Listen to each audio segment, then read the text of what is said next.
అదేలే మీకంటే ప్రశ్న ఆన్సర్ చేయాలా వద్దా అని ఆ స్వేచ్ఛ మీకు పూర్తిగా. స్వేచ్ఛ మీకు ఉంది కానీ చెప్పాలా లేదా స్వేచ్ఛ నాకు కూడా ఉంది. ప్రజాకళ సాహిత్య సామాజిక పత్రిక ఆహ్వానిస్తున్నాం.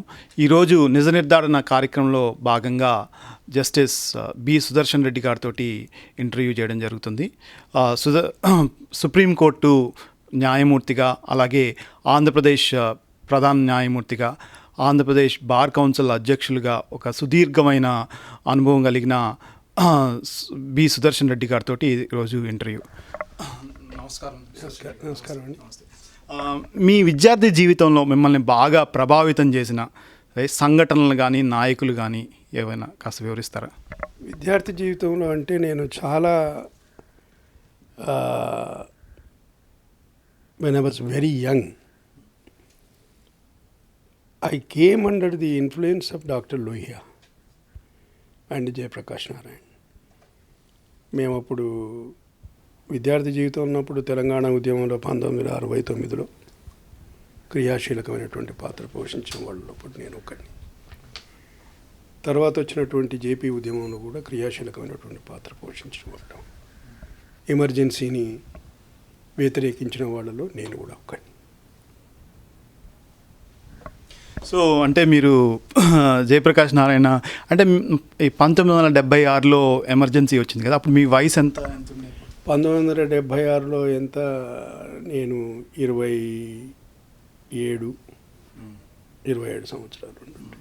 సో అప్పుడు ఎమర్జెన్సీ కాలంలో అప్పుడు అంటే అప్పటి రాజకీయ పరిస్థితులు కానీ లేదంటే మానవ హక్కుల పరిస్థితి కానీ అది ఎట్లా అనుభవాలు ఎట్లా మీకు ఏమన్నా గుర్తున్నాయా?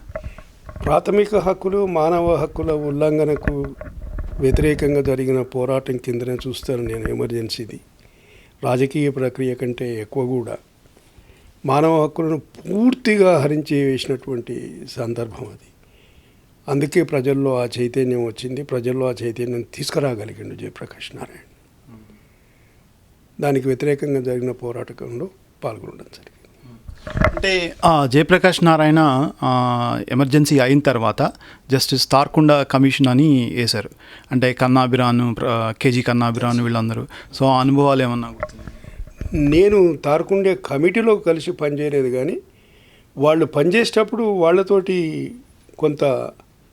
కొన్ని అనుభవాలు పంచుకోవడం మాత్రం జరిగింది. వాళ్ళు చాలా కష్టపడి దాని ముందు తార్కుండే కమిటీ చాలా కష్టపడి దాంట్లో అరుణ్ శౌరి వాళ్ళందరూ కూడా ఉన్నారు. అప్పుడు సమాచారం సేకరించి అప్పుడు ఆ భార్గవ కమిషన్ ముందు తీసుకురావడం జరిగింది. అది మధ్యలోనే మాయమైపోయింది, తెలుసు కదా మీకు, అది ఏం కాకుండా జరిగిపోయింది.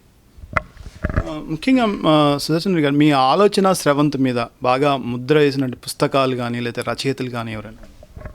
Marks Gandhi socialism by Lohia అండి. తర్వాత ఆయన రాసిన కాస్ట్ సిస్టమ్ కూడా, wheel of history, and later JP సంపూర్ణ కార్తీ విప్లవం. అంటే బహుశా మన భారతదేశంలో స్వాతంత్రం వచ్చిన తర్వాత వచ్చిన ఒక ముఖ్య నాయకుల్లో జయప్రకాష్ నారాయణ. అంటే ఎట్లాంటి పదవిని ఆశించకుండా, ఎట్లాంటి రాజకీయ ప్రయోజనాలను ఆశించకుండా, అది కూడా భారతదేశ చరిత్రలోనే చీకటి రాత్రి అయినటువంటి ఎమర్జెన్సీకి, అంటే ఆయన ఎట్లా అంచనా వేస్తారు? ఆయన జయప్రకాష్ నారాయణ పాత్ర మీరు ఎట్లా అంచనా వేస్తారు? జయప్రకాష్ నారాయణ రాజకీయాల్లో ఒక ఋషి లాంటి వాడు. ఆయన ఎప్పుడు ఏ పని చేసినా, అంటే సోషలిస్ట్ ఉద్యమంలో ఉన్నప్పుడు కూడా తనకంటూ ఓ స్థానం కావాలి, తనకంటూ ఓ ప్రత్యేకత కావాలి, తనకంటూ ఓ గుర్తింపు కావాలి, తన నాయకత్వం వహించాలని చెప్పి ఎప్పుడూ కోరుకోలేదు. ఆయన ప్రజలతో, ఈ దేశంలో ఉండే ప్రజలతో పూర్తిగా మమేకమైనటువంటి వ్యక్తి జయప్రకాష్ నారాయణ. సో ఇప్పుడు మనం కాస్త తెలంగాణ విషయానికి వద్దాం. ముఖ్యంగా ఇప్పుడు తెలంగాణ రాష్ట్రం ఏర్పాటు చేయడానికి భారత రాజ్యాంగం ప్రకారం కావాల్సిన విధి విధానాలు కానీ ప్రక్రియను కానీ కాస్త వివరిస్తారు? చూడండి గోపాల్ గారు, నాకు చాలా విచిత్రం అనిపిస్తుంది ఈ గత కొన్ని సంవత్సరాలుగా ఈ జరుగుతున్నటువంటి ఈ తతంగం చూస్తే. ఏకాభిప్రాయ సాధన లేనిది తెలంగాణ రాష్ట్రం ఏర్పాటు కాదు అని మాటకు చెప్తూ ఉంటారు.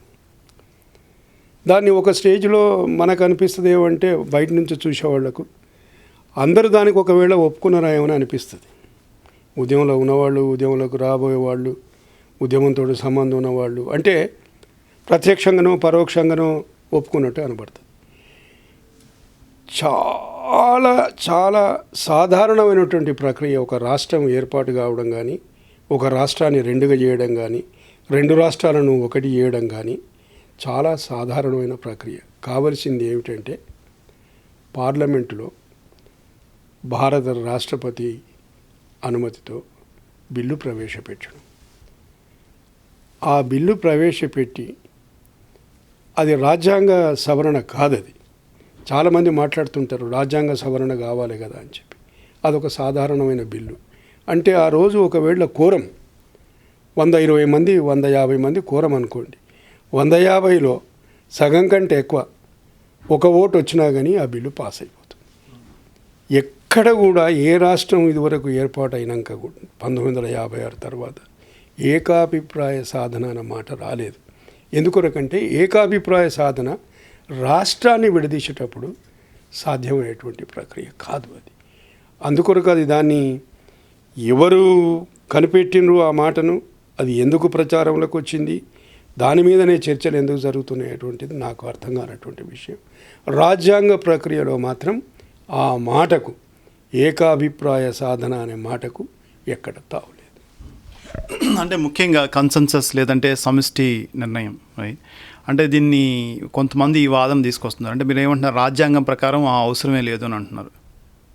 రాజ్యాంగం ప్రకారం ఆ అవసరం లేదు. ఎందుకొరకు లేదంటే మీరు ఒక ఫెడరల్ వ్యవస్థ, ఎన్నో రకాల ఫెడరల్ వ్యవస్థ ఉన్నాయి.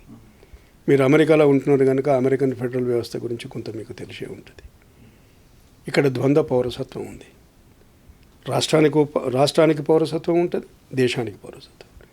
మీకు భారతదేశానికి వచ్చినప్పుడు అయితే రాష్ట్రానికి పౌరసత్వం అనేది లేదు.